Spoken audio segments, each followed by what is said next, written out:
Hello everyone, কি খবৰ আপোনালোকৰ? মই তুলিকা আপোনালোক সকলোকে পুনৰবাৰ স্বাগতম জনাইছোঁ মোৰ চেনেল তুলিকা চাৰ্টলৈ। ইয়াৰে আগতে মই সিম্পল আমব্ৰেলা ডেকৰেশ্যনৰ ভিডিঅ' আপোনালোকক দেখুৱাইছিলোঁ। এতিয়া আমি অকণমান হেভি তাত অকণমান হেভি ডিজাইনৰ আমব্ৰেলাৰ মানে ডেকৰেশ্যন দেখুৱাম। এয়া আমাৰ কাম ষ্টাৰ্ট হৈ গৈছে অলৰেডি। এইখিনি আমি আজি কৰি আছোঁ, তিনিগৰাকী একেলগে কৰি আছোঁ। এনেকৈ এজনে আমি মাজে মাজে কেমেৰা কৰিছোঁ আৰু এজন ধৰি আছোঁ ছাতিটো, আৰু এজনে আঠা লগোৱা আৰু লগোৱাত এনেকৈ ফ্লাৱাৰবোৰ লগোৱাত হেল্প কৰি আছে। তেনেকৈ আমি তিনিগৰাকী মিলি কামবোৰ কৰি আছোঁ। এই ডিজাইনটো আগতকৈ অকণমান বেছি হেভি হ'ব, কাৰণ এইটো এংগেজমেণ্ট চেৰেমনিৰ কাৰণে আমাক বনাব দিয়া হৈছিলে। তো সেই হিচাপতে আমি এতিয়া কামবোৰ কৰি আছোঁ।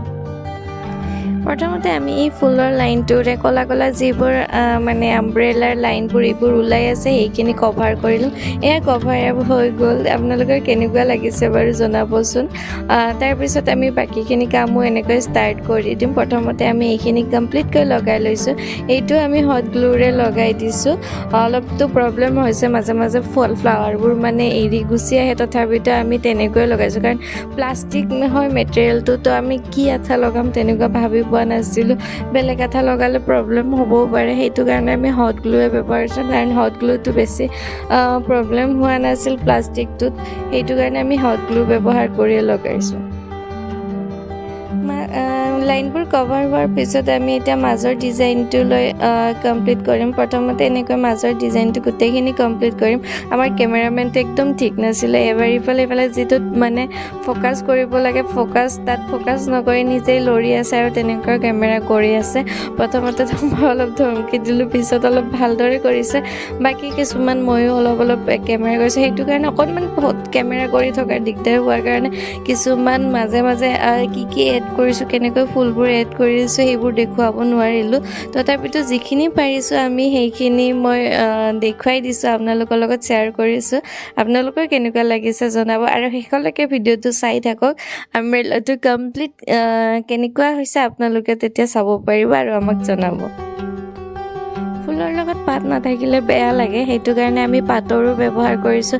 এনেকৈ সৰু সৰু পাতবোৰ আমি নতুন ডিজাইন দিবলৈ চেষ্টা কৰিছোঁ। কিছুমান ডিজাইন আমি ফ্লাৱাৰ মানে এড কৰাটো আপোনালোকক দেখুৱাব পৰা নাই, কাৰণ তেতিয়া হয়তো কেমেৰা কৰিব আমি পাহৰি যাওঁ, নহ'লে বা কেমেৰা কৰোঁতে ভুল হৈ যায়, তেনেকৈ আমি থাকি গৈছে। তো আপোনালোকে কমপ্লিট ভিডিঅ'টো যেতিয়া চাব শেষৰটো, তেতিয়া আপোনালোকে গম পাব আমি ক'ত কেনেকুৱা কি এড কৰিছোঁ। সেইকাৰণে আপোনালোকে শেষলৈকে ভিডিঅ'টো চাই থাকিব।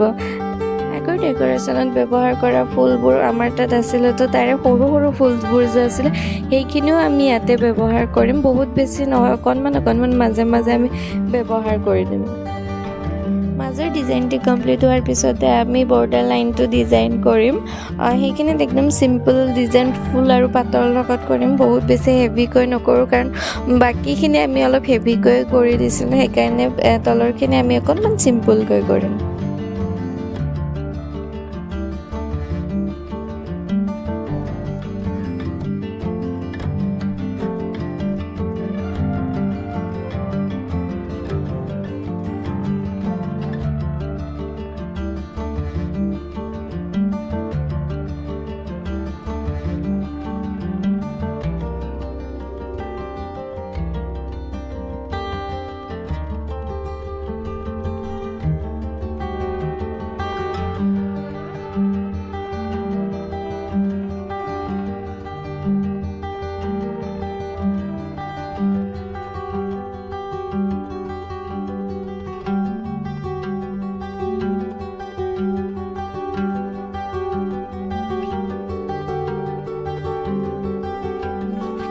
এইখিনি ডিজাইন প্ৰায় আমাৰ কমপ্লিট হৈ গৈছে।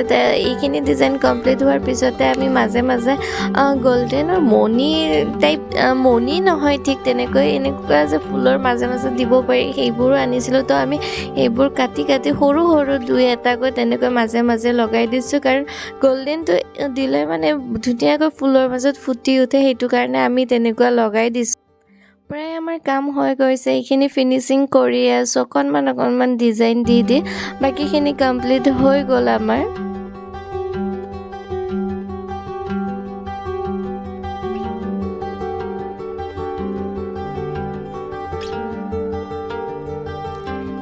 আমাৰ ডেক'ৰেশ্যনৰ কাম কমপ্লিট হৈ গ'ল এয়া হ'ল গোটেই ফিনিচিং লুকটো আপোনালোকৰ কেনেকুৱা লাগিছে প্লিজ জনাব ইয়াৰ পিছতে আমি এংগেজমেণ্টৰ টাইমত কইনাই কেনেকৈ ব্যৱহাৰ কৰিছিলে এই ছাতিটো আপোনালোকক দেখুৱাই দিম বাকী আপোনালোকৰ ডেক'ৰেশ্যনটো কেনেকুৱা লাগিছে কমেণ্ট কৰি জনাব আৰু যদি ভাল লাগিছে প্লিজ লাইক আৰু শ্বেয়াৰ কৰি দিব এয়া আপোনালোকে চাওক কইনাৰ এণ্ট্ৰিৰ টাইমটো আজিলৈ আহিছোঁ বা